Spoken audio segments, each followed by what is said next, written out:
Okay આગળની આપણી theory છે સમાન વિદ્યુત ક્ષેત્રમાં વિદ્યુત ડાયપોલ પર લાગતું ટોર્ક. ટૂંકમાં ટોર્ક કોને કહેવાય છે તો સમજવાનું ટોર્કમાં શું હોય કે બે બળ છે એ બળના મૂલ્ય સમાન હોય, બે બળના મૂલ્ય સમાન હોય, પરસ્પર વિરુદ્ધ દિશામાં હોય, પરંતુ બે બળના મૂલ્ય સમાન હોય, પરસ્પર વિરુદ્ધ દિશામાં હોય પણ એક રેખસ્થ ન હોય, તો એના કારણે પદાર્થ પર શું લાગે છે? ટોર્ક લાગે છે. તો કઈ રીતે? તો આવું હોય, એક બળ આમ હોય, બીજું બળ આમ ના હોય પણ આમ હોય. એનો મતલબ એવો થયો કે આ બંને બળો ઓપોઝિટ ડાયરેક્શન અને વેલ્યુ સેમ હશે પણ એવું કહેવામાં છે એક રેખામાં આવેલા નથી. આની રેખા આમ છે, આની રેખા આમ છે.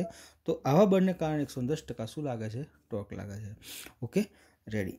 તો અહીંયા આપણે સમાન વિદ્યુત ક્ષેત્ર બતાવ્યું છે. રેખાઓ કેવી છે? સમાંતર રેખાઓ છે. તો સમાન વિદ્યુત ક્ષેત્ર બતાવેલ છે. હવે વિદ્યુત ક્ષેત્ર હંમેશા +2 માઇનસ હોય, તો એરો જે છે ત્યાં માઇનસ આપીશું અને આ બાજુ શું આપીશું? આપણે પ્લસ આપીશું. તો આ સમાન વિદ્યુત ક્ષેત્રમાં આપણે ડાયપોલ મૂકી દઈએ છીએ. જોજો એકવાર શાંતિથી. આ ડાયપોલ આપણે મૂક્યો છે, એનો -q વિદ્યુતભાર અહીં છે અને +q વિદ્યુતભાર અહીં છે.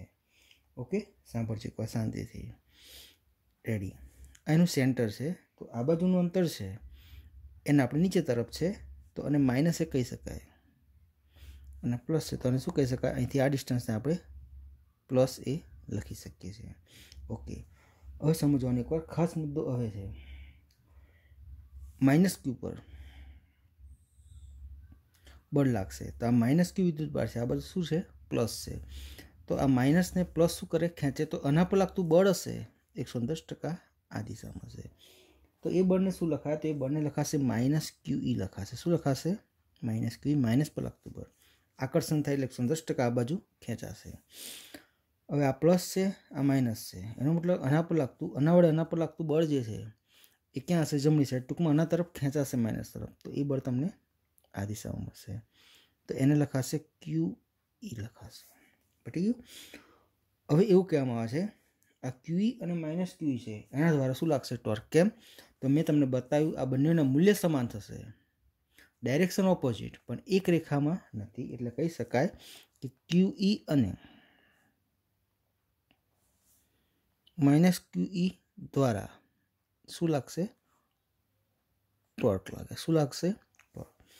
રેડી. અહીંયા કેવું થશે? તો આ છેડો આ બાજુ ખેંચાશે, આ છેડો આ બાજુ ખેંચાશે, એટલે એનો મતલબ એવો થશે કે આ જે ડાયપોલ છે એ ડાયપોલ તમારે આમ ગણો તો આ બાજુ ખેંચાય, આ બાજુ ખેંચાય, એટલે ડાયપોલ તમારો આ દિશામાં ફરશે. આ પેન ફરે એ દિશા જોજો, તો આ દિશાને શું કહેવાય? સમઘડી કહેવાય. એટલે ડાયપોલ તમારો આમ ફરશે. કેવું રોટેટ થશે? આમ. એટલે આ ડાયપોલ તમારો સમઘડી દિશામાં ફરશે. એટલે જ્યાં થીટા આપેલો છે, આ થીટા એટલે P અને E વચ્ચેનો ખૂણો કહેવાય. આ P છે ડાયપોલ મોમેન્ટની ડાયરેક્શન અને આ શું છે? E છે. તો આ થીટા કેવો થશે? તો આ સમઘડી દિશામાં ફરશે એટલે 110% થીટા કેવો થશે? ઘટવા મળશે. Okay, ready. ટૂંકમાં ટોર્ક લાગે છે સમઘડી દિશામાં, લખી શકાય સમઘડી દિશામાં થીટા ઘટે. હવે આપણે આના પર લાગતું ટોર્ક શોધવાનું. તો ટોર્ક ઇઝ ઇક્વલ ટુ શું થાય? તો 110% R ક્રોસ તમે શું લખો છો? F લખો છો. તો torque 1 is equal two R એટલે અંતર, તો આ ડિસ્ટન્સ A છે, તો A ક્રોસ આ બળ શું છે? QE અને આપણે 1 નંબર આપીએ સેકન્ડ. અનુ ટોર્ક તો -A છે ગુણ્યા આ શું છે? -QE છે. માઇનસ માઇનસ પ્લસ થાય તો A ક્રોસ QE લખી શકાય અને આપણે 2 નંબર લાગીએ. તો હવે આ ડાયપોલ પર લાગતું કુલ ટોર્ક કેટલું થાય? તો આ બેનો શું કરવાનો? સરવાળો. તો total torque is equal two torque 1 plus torque 2. Torque 1 કેટલા છે? તો A ક્રોસ QE છે અને 2 પણ કેટલા છે? A ક્રોસ QE છે. ઓકે, A ક્રોસ QE અને A ક્રોસ QE એટલે 110% તમે આવું લખી શકો 2 A ક્રોસ શું લખાશે? QE લખાશે. થઈ ગયું? ઓકે, હવે સમજો. ઇન્ટુ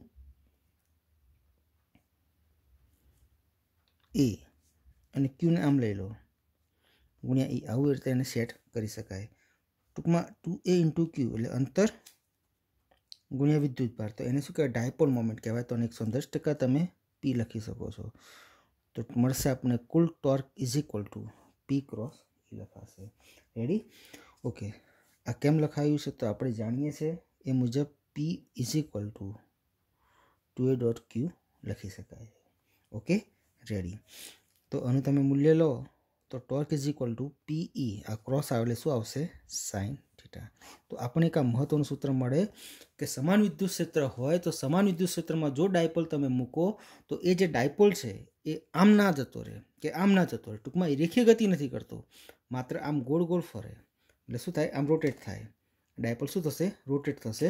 ટૂંકમાં આ રીતનો જે રોટેટ થાય એનો મતલબ એવો થશે કે એ જે ડાયપોલ છે એ ડાયપોલ માત્ર શું કરે? ચાક ગતિ કરે. અને એવું કહેવામાં આવે છે કે આ ડાયપોલ આ વિદ્યુત ક્ષેત્રને જ્યારે સમાંતર થઈ જાય ને તો આ પી અને ઈ વચ્ચેનો ખૂણો શું થઈ જાય? 0 થઈ જાય. તો એ જે ડાયપોલ હશે એ વખત કઈ સ્થિતિમાં હશે? તો સમતોલન સ્થિતિમાં હશે. તો એ મુદ્દો આપણે આગળ જોઈ લઈએ. હવે ધીરે ધીરે થીટા ઘટશે, સમઘડી દિશામાં ટોર્ક લાગ્યો, ધીરે ધીરે થીટા ઘટશે તો એક પોઝિશન એવી આવશે કે આ વિદ્યુત ક્ષેત્ર છે એ વિદ્યુત ક્ષેત્રની દિશામાં ડાયપોલ ગોઠવાઈ જશે. એનો મતલબ એવો થાય કે ડાયપોલ મોમેન્ટની ડાયરેક્શન અને વિદ્યુત ક્ષેત્રની દિશા કેવી થઈ? સેમ થઈ.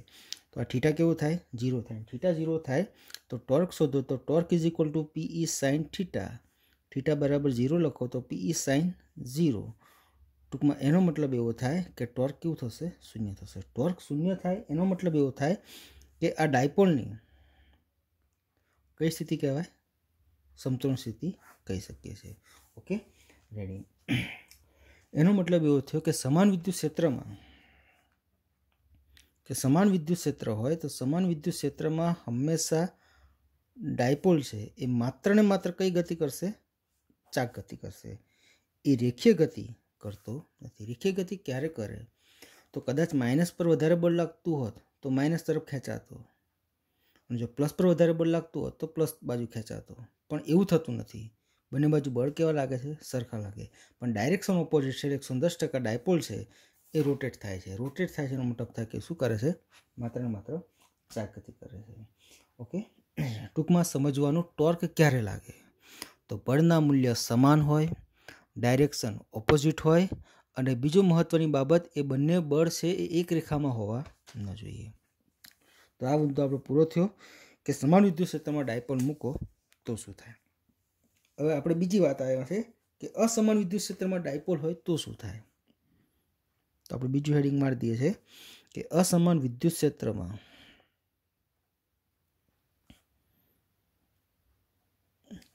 ડાયપોલની વર્તણૂક.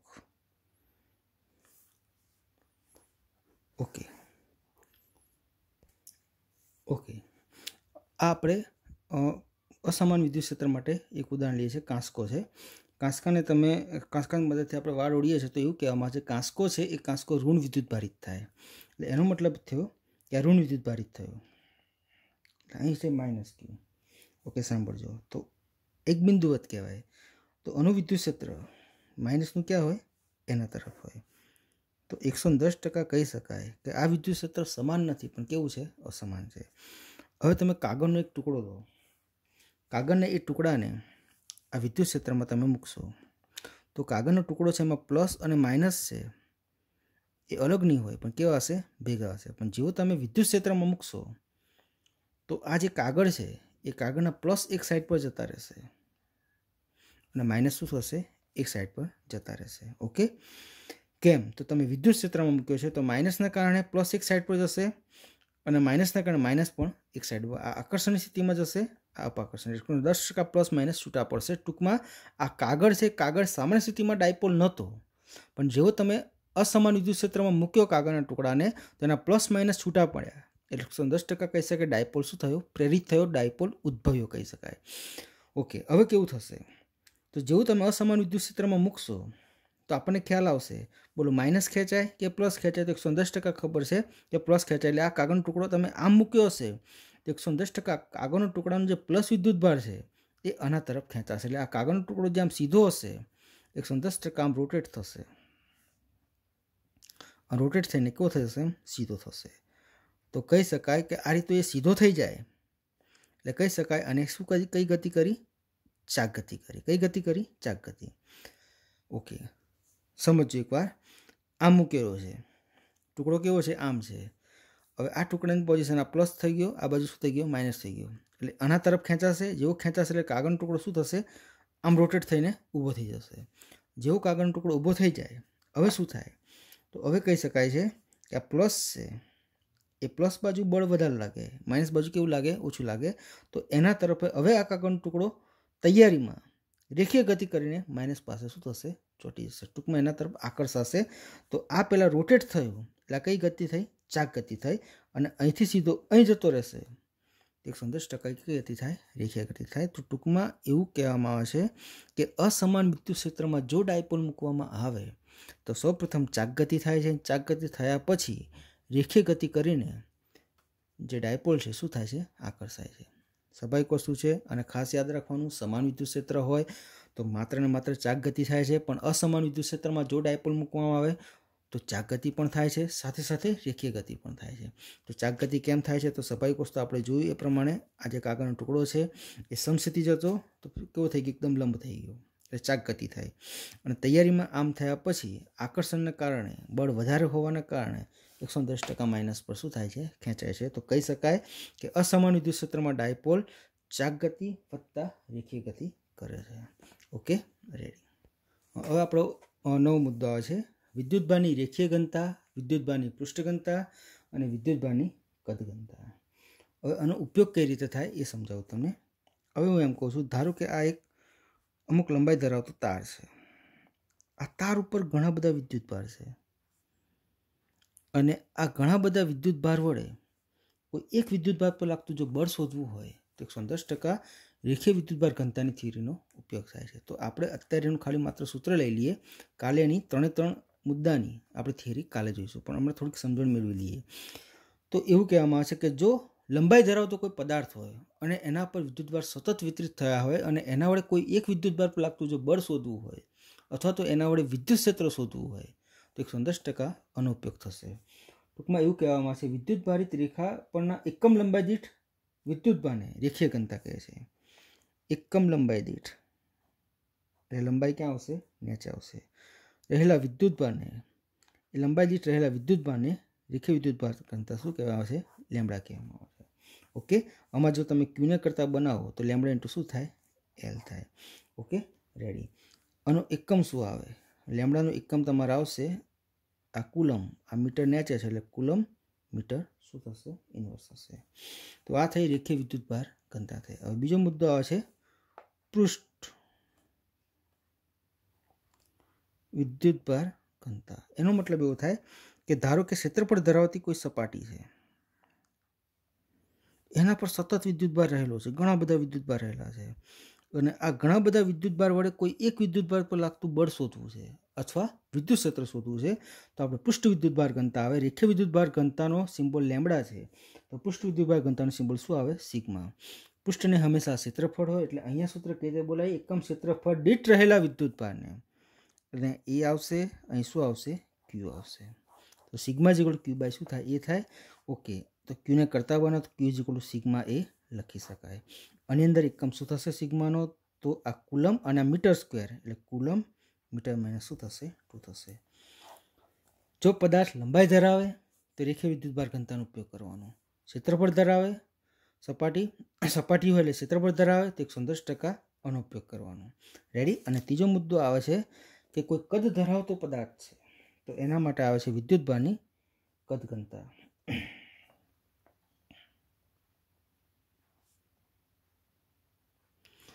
ધારો કે આવો કોઈ પદાર્થ છે જે કદ ધરાવે છે, એના પર સતત વિદ્યુતભાર રહેલો છે અને સતત વિદ્યુતભાર વડે કોઈ એક વિદ્યુતભાર પર લાગતું બળ શોધવું છે અથવા તો વિદ્યુત ક્ષેત્ર આપણે શોધવું છે તો આપણે આનો ઉપયોગ કરી શકીએ છીએ. તો સ્ટાર્ટિંગ આના સૂત્રથી થાય.